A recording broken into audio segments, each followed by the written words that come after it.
Good afternoon, class. Good afternoon, Dr. Um, Professor Gordon. This is going to be the project for group number 6, and we'll be dealing with HCAPS. And in order to begin with, I would like to um, mention or define what HCAPS is. And HCAPS actually stands for the Hospital Consumer Assessment of Healthcare Providers Systems. Okay, beginning since 2008, when it first got its first batch of results through, it became the very first national standardized and publicly reported survey of um, patient satisfaction and patient experiences while at hospitals. It was established in order to be that baseline standardization for comparisons amongst hospitals in the nation. It was established by CMS, which is the Centers for Medicaid and Medicare Services. Um, and it was a process that began in 2002, but really it didn't get going until fully get approval and whatnot until about 2006. And it didn't begin until fiscal year 2006.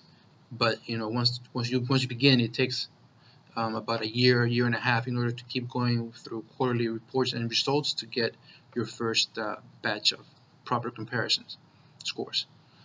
The CMS, and going back to the history of it, we need to just be aware of the fact that CMS is a very influential and powerful agency of the government. CMS falls under the Department of Health and Human Services, and actually CMS consists of about 85% of that budget of $1 trillion with a T that is allocated to the Department of Health and Human Services. With that clout and with the fact that there are 65 million, approximately 65 million Americans that have Medicaid, and about 52 million Americans that also have Medicaid, the Medicare, I'm sorry. Clearly, it's almost about a third, possibly about a third of the population of the United States could have one or both or some combination of. So therefore, by CMS and by having this HCAPS program is going to influence for the future how the entirety of the healthcare industry, when it comes to patient care, how all that evolves and gets judged from now on.